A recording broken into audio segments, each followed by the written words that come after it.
एकमात्र नाम का सहारा ले लो, निरंतर नाम जप करो। जो जितना अधिक नाम जप करेगा उसे उतनी अधिक भागवतिक शक्ति प्राप्त होगी। ध्यान दीजिए, जो जितना अधिक नाम जप करेगा उसे उतनी ही अधिक भागवतिक शक्ति प्राप्त होगी। जितनी अधिक भागवतिक शक्ति प्राप्त होगी उतने अधिक निर्विकार होते जाओगे। बहुत पॉइंट की बात है।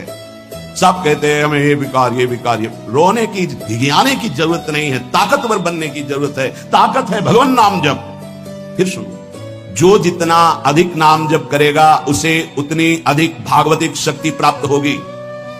जिसकी जितनी अधिक भागवतिक आध्यात्मिक शक्ति जागृत होगी उतना ही वो निर्विकार होगा। जिस व्यक्ति को गुरुदेव ने जो मंत्र जो नाम दिया है उस एक मंत्र एक नाम को बहुत काल तक जप का अभ्यास बनाओ। यह बहुत कठिन बात है। कल भी शाम के कह रहे थे कि एकांत में किसी एक मंत्र पे रखना। इसकी चाल है, पकड़ी गई चाल। जब मंत्र में लगे तब पद की बात कर रहा है, पद चलाओ। जब पद में लगे तो नाम की बात कर रहा है, नाम चलाओ। जब नाम में लग गए तो कहता मंत्र चलाओ। इसकी बात मत सुनो। एक जगह पकड़ लिया, अब नाम चल पड़ा। अपने लोगों का जैसे अब नाम चल पड़ा तो पवित्र है अपवित्र है मंत्र में नहीं पहुंचेंगे, सीधे नाम में लगे हुए। अब अचानक मंत्र चलने लगा, अब मंत्र पे पूरी एकाग्रता हो गई। पद चलने लगा तो पद पे पूरी भाग, तू कहां भागेगा, आना पड़ेगा इसी घेरे में। मंत्र चल रहा है, वो श्रद्धा कर रहा है, इस समय पद गाओ, इस समय पद में चलो। बार बार विक्षेप बिल्कुल नहीं सुनना, बार बार मंत्र। क्योंकि जब पद में जाओगे तो वहां भी नहीं टिकेगा, वो कोई प्रपंच सामने खड़ा कर देगा। इसको सुनो, इसको देखो, इसका चिंतन करो। माला ले लिए, चलो पार्क में टहल करेंगे, गली में टहलते, बालकनी में खड़े हो जाते हैं। पूरी एकाग्रता रहेगी। हाँ, फंसाएगा किसी चित्र में, चिंतन में फंसाएगा। बहुत साधक को सावधानी की जरूरत है। जिस उपासक को जो मंत्र जो नाम मिला है, एक नाम एक मंत्र बहुत समय तक उसे चलाने का अभ्यास कीजिए। ये बहुत छलिया है मंत्र। ये तो मंत्र तो इतना जप ही लिए हो ना। अब राधा नाम जपते हैं। हाँ, बात तो सही तो है। चलो राधा राधा राधा राधा राधा शुरू किया, अब और जगह ले जाएगा।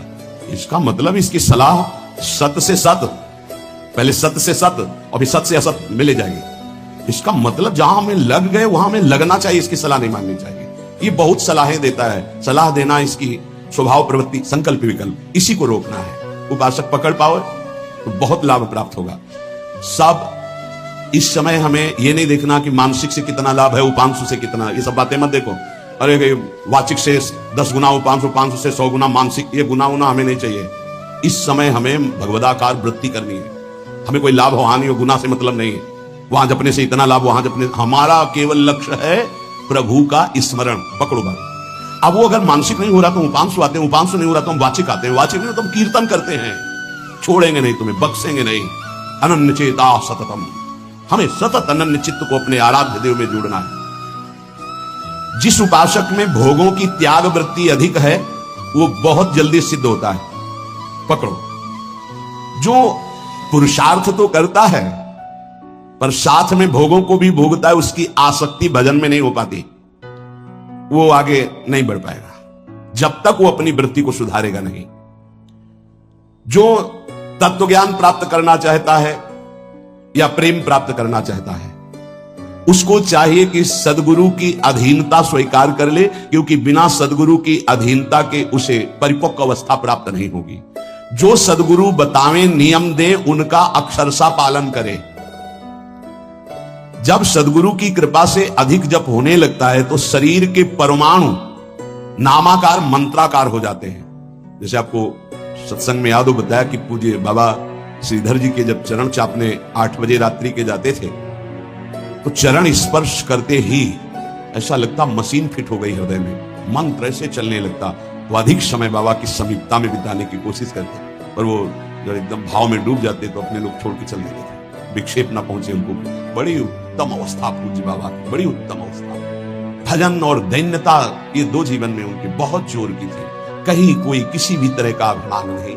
दैन्यता की मूर्ति और भजन के तो इतने भूखे कि रात दिन करने पर जो वैष्णव जाए उससे यही भिक्षा मांगते थे, राधा रानी से प्रार्थना कर दो कि थोड़ा भजन बन जाए। यहाँ थोड़ा भी भजन नहीं बनता और हम कहते हैं भजनानंदी, और वो भजनानंदी और वो कह रहे हैं कि थोड़ा भजन बन जाए। क्या भजन से प्रीति है उनकी। अधिक जप करने से शरीर के परमाणु मंत्राकार नामाकार हो जाते हैं। बड़ा प्रभाव है महापुरुषों के स्पर्श का। जीवन भर के लिए बात समझ में आ गई कि महापुरुषों का शरीर पांच भौतिक नहीं होता, वो दिखाई देता है भजन और लीला चिंतन के प्रभाव से दिव्य लीला में हो जाता है। अधिक जप करने से शरीर के परमाणु मंत्राकार हो जाते हैं, नामाकार हो जाते हैं। सच्ची हम जीते ही उनकी चरण रज से, उच्छिष्टामृत से, उनकी करुणा कृपा से ही हमारा जीवन है, चाहे परमार्थ में चाहे स्वार्थ में, गुरुदेव की कृपा से।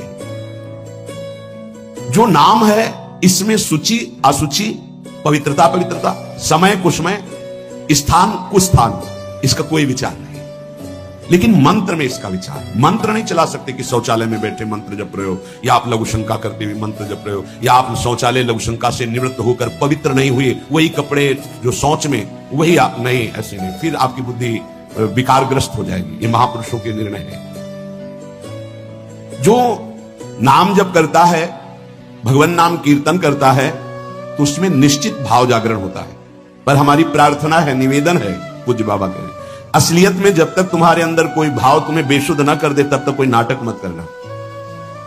अरे बड़े भावुक हैं भाई, ऐसे से ऐसा रोना, चिल्लाना, बेसुरा बोलना, नाचना, गिर पड़ना, मूर्छित हो जाना, असलियत में ये सब भाव आते हैं।